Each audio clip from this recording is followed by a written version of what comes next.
First base to do diplomatic engagement. So that whole line, well, they're Hamas. They support Hamas. We should never talk to them. We don't have the luxury of only talking to perfect people. Then we would talk to no one. That's my view. I just don't think it's a diplomatic engagement. I think that Trump is accepting a gift for Trump, unlike the things that we've gotten in the past from countries that belong to the country. This is going to go to Trump's library. No, that's ridiculous. Oh, so you're against libraries? No, I'm not against libraries, against but books, I think the difference between Trump and Hillary Clinton, which is important to bring up, that she did get $1 million donation to the Clinton Foundation. Like required by law, she disclosed the donation to Congress, allowed them to stew on it. This is being disclosed. This isn't a secret. It's a jet. It's a marvelous jet being sent to us. Trump told us that he's doing it as opposed to asking. And if you know anything, I know you do, not if you do. You know the Constitution, the Emoluments Clause. It requires anybody in public service, any civil servant, any president especially, to disclose and discuss any millions of dollars, any gift in the sense of $1, a cent, all the way to millions, to Congress to discuss before accepting it. Trump did it backwards. He accepted it and then just does what Trump does, what he wants. Doesn't follow any rules. He's saying it would be stupid not to accept it. No, this is rampant with congressional and ethical issues. This is also a huge scam for American taxpayers, because several aviation experts just this weekend were talking about how much it's going to cost. So the jet is worth $400 million, but it's going to cost more than $1 billion, they estimate, to get this thing secured so it has the proper clearance and proper access to make sure there's no bugs in there from the Middle East or from Qatar, from anybody. This is a presidential flight that we're taking. Do you know $1 billion to make sure it doesn't have any bugs? Yes,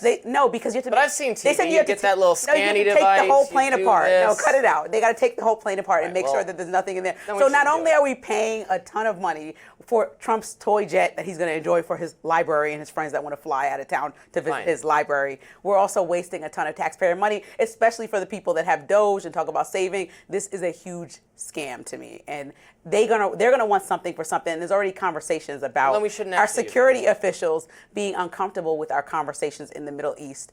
What we're doing with AI. So we're providing them the tools and the resources to continue to develop their AI over there. And there's concerns that they play both sides, like Mike Pence was talking about. They do play and if both they sides. have extreme access to AI, they can provide information to China. And we are in a bad situation. So Trump definitely owes something for this $400 million gift. You know what? Trump is the president.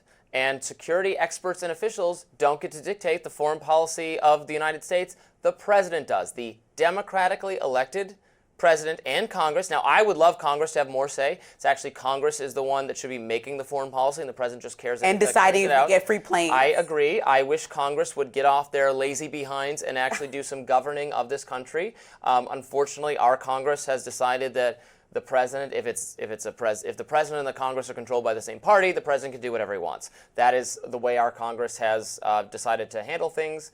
But I don't think that nebulous national security officials get to sweep in and say, Qatar plays both sides. We don't want you talking to Qatar or sharing technology with Qatar. They don't get to make that determination. Trump does. The president does. The person the American people voted for to make a clear break with those security officials who've gotten us into catastrophe after catastrophe. What credibility do the Iraq has weapons of mass destruction crowd to lecture anybody else about what's the appropriate Middle East policy? Those people should be discredited forever. And that's within the Republican Party. I'm not saying that as a partisan thing. Those voices are being minimized in favor of voices who favor diplomatic engagement and peace.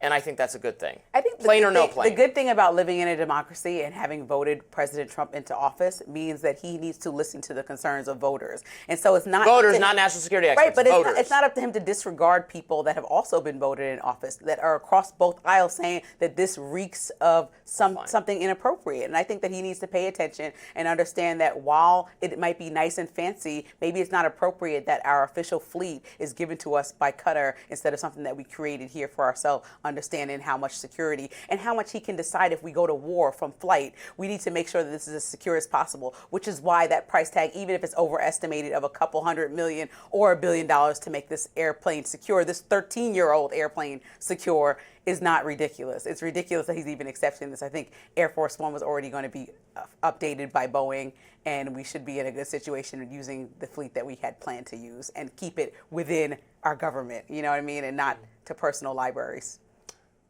Well, anyway, more President Trump. He reignites his feud with Taylor Swift. Uh-oh, Swifties. And Bill Maher comes to his defense. I can feel the Swifties mobilizing as we speak. Oh, dear.